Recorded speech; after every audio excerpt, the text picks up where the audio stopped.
Tiga. Oke, halo semuanya. Kami dari kelompok 2. Ada beberapa orang di sini. Saya perkenalkan dulu ya. Pertama ada Dedi Jordan, ada Billy, kemudian ada Wanda, ada Satria, dan saya sendiri Evan Antonius. Kita di sini mau share tentang bagaimana kita membuat program peminjaman buku perpustakaan Nusa Mandiri menggunakan framework CodeIgniter. Oke, framework itu apa? Framework itu atau dalam bahasa Indonesianya biasa diartikan sebagai kerangka kerja, merupakan kumpulan dari fungsi-fungsi atau prosedur-prosedur dan kelas-kelas untuk tujuan tertentu yang sudah siap digunakan, sehingga bisa lebih mempermudah dan mempercepat pekerjaan seorang programmer tanpa harus membuat fungsi atau kelas dari awal. Gitu. Jadi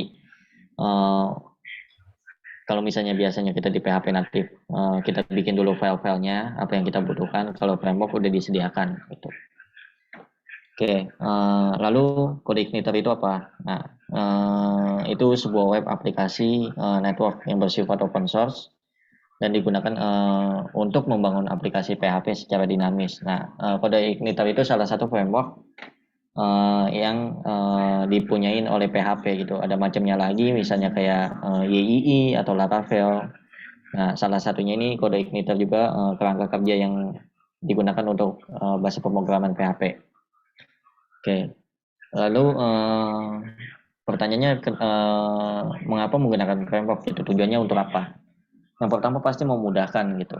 Dibandingkan kita bikin file dari awal, kalau misalnya kita udah ada kerangka kerja yang jelas gitu, framework yang jelas, pasti lebih cepat gitu untuk memahaminya gitu. Dan ditambah juga framework punya standarisasi tersendiri gitu dan ada dokumentasinya dibandingkan dengan PHP natif yang mana setiap orang membuat website dari PHP natif tuh pasti beda-beda gitu konsepnya. Dan kalau kita pakai framework juga lebih mudah dipahami ya, karena balik lagi kalau misalnya kita pakai PHP natif mungkin standarisasi atau dokumentasinya terbatas, tapi kalau udah ada framework itu dokumentasinya biasanya sudah jelas gitu dan mudah dipahami. Oke, kemudian ini ada perbedaannya web native dan framework. Oke, saya lanjut ya. Untuk slide selanjutnya ini membandingkan antara web native sama framework. Yang pertama, web native itu masih perlu ditentukan standarisasi di awal. Yang kedua, masih perlu disetting sejak pembuatan. Dan yang terakhir, masih perlu membaca codingan sebelumnya untuk memahami. Nah, network ini secara perbandingan lebih unggul karena yang pertama dia lebih cepat, yang kedua keamanan sudah termasuk dalam framework, dan yang ketiga manajemen kode lebih mudah. Gitu. Next, kelebihan dan kekurangan CodeIgniter. Saya akan membacakan yang pertama kelebihannya. Yang pertama berukuran sangat kecil. Yang kedua dokumentasi yang jelas. Ketiga sedikit konfigurasi. Dan yang terakhir mudah dipelajari. Sedangkan kekurangannya tidak ditujukan pada pembuatan website berskala besar.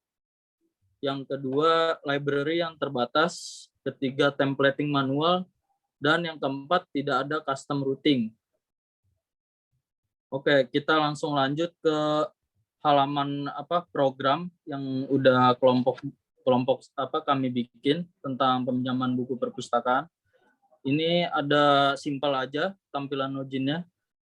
Ada username sama password. Oke, next.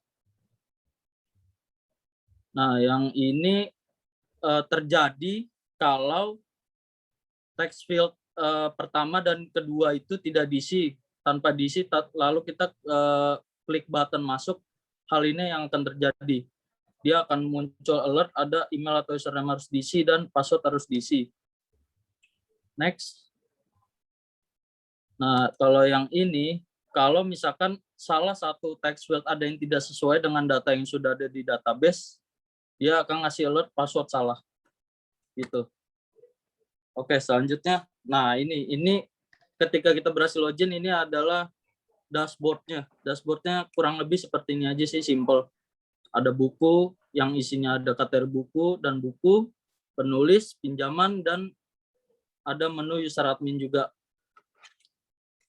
Oke, selanjutnya. Oke, selanjutnya akan dilanjutkan dengan saya. Di sini ada di menu pinjaman. Di menu pinjaman ini ada button tambah, terus nge-view user yang meminjam, bukunya apa, dan waktu diajukan.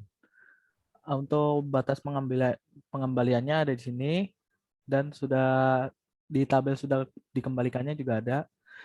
Di action ada button hapus log ini kayaknya. Hapus log ya benar.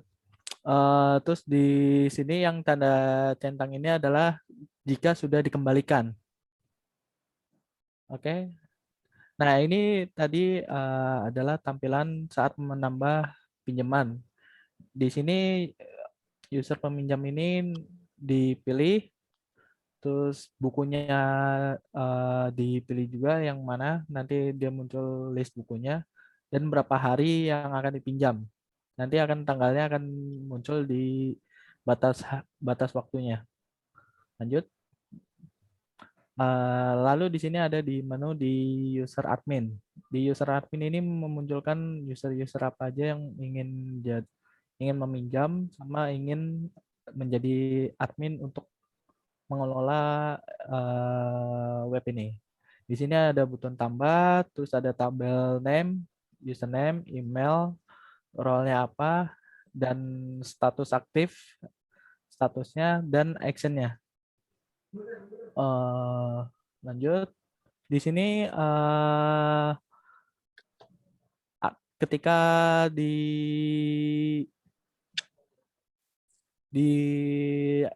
button silang, dia akan dimatikan atau ingin menonaktifkan user tersebut. Terus, nah di sini ada action, terus statusnya jadi no, dan actionnya button yang tadi silang berubah menjadi checklist, yang artinya jika ini ditekan dia akan statusnya yes. Di sini juga ada dua button lagi, ada yang gambar hapus sama gambar edit. Gambar edit ini untuk merubah email atau nama, dan gambar hapus ini untuk menghapus user tersebut. Lanjut. Nah, ini adalah tampilan ketika ingin menghapus user tersebut. Ada validasi ketika ingin menghapus. Oke, lanjut. Nah, tampilannya akan terhapus dari tabel. Oke, di sini ada saat menambah button tambah user admin. Dia ada nama, ada tipe usernya, terus username yang akan dibuat login, dan emailnya.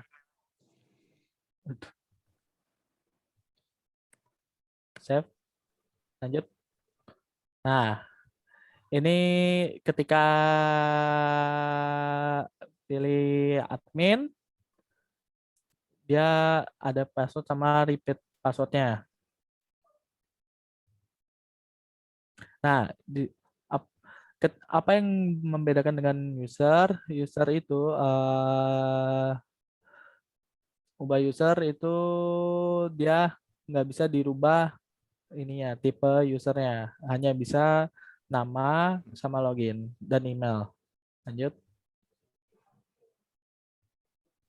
Nah, untuk daftar penulis akan dilanjutkan dengan Wanda.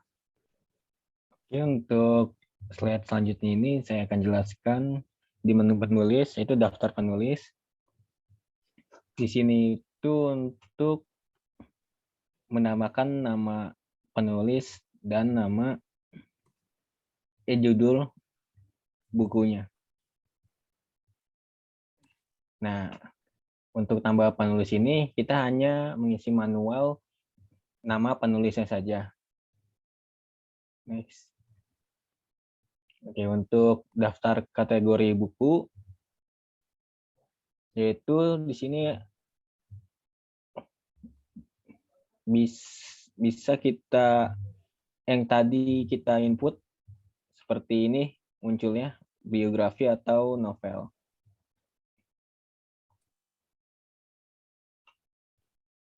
Dan untuk keperluan data bukunya,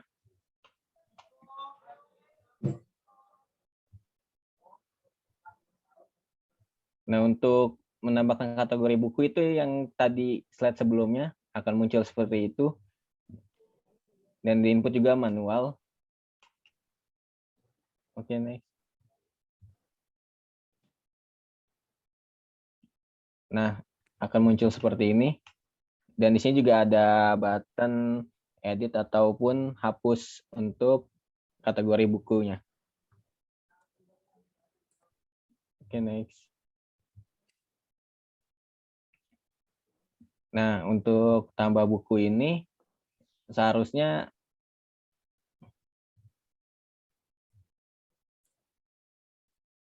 yang seperti yang tadi awal akan dijelaskan oleh Dendi. Oke, baik. Nah, untuk tambah buku ini adalah update memasukkan ya, create buku. Di sini ada judul, jumlah halaman, dan deskripsi. Nah, di sini kita hanya bisa create judul, jumlah halaman, dan deskripsi ya. Nah, penulis buku ini Ervan Antonius yang di bawah, dan yang kanan ini adalah kategori dari buku yang akan kita buat. Jadi ini tidak bisa kita isi. Jadi kita hanya harus memilih dari penulis yang ada dan kategori yang ada. Kemudian kita bisa langsung save. Next. Nah, ini adalah tombol logout. Tombol logout untuk user. Jadi tadi ada 2 user ya. Ada 2 level user. Yang pertama adalah admin dan juga user biasa. Nah, di sini kalau kita mau pindah atau mau berganti admin menjadi user, atau user juga pengen ganti dengan user yang lainnya, nah ini bisa tinggal diklik tombol atau button logout-nya. Next. Nah, ini ada pop-up yang akan muncul. Jadi sebelum logout, standarnya website itu biasanya ada pop-up yang muncul untuk memvalidasi ya, memverifikasi kita apakah benar-benar mau keluar atau logout atau tidak. Jadi kalau logout ini langsung masuk ke halaman landing page yang tadi, kalau cancel akan tetap di halaman ini. Next. Oke. Saya kembalikan ke Ervan. Ya, itu sekian dari apa yang telah kami buat, programnya dan alurnya seperti apa. Kurang lebihnya mohon maaf. Kami ucapkan terima kasih. Dah.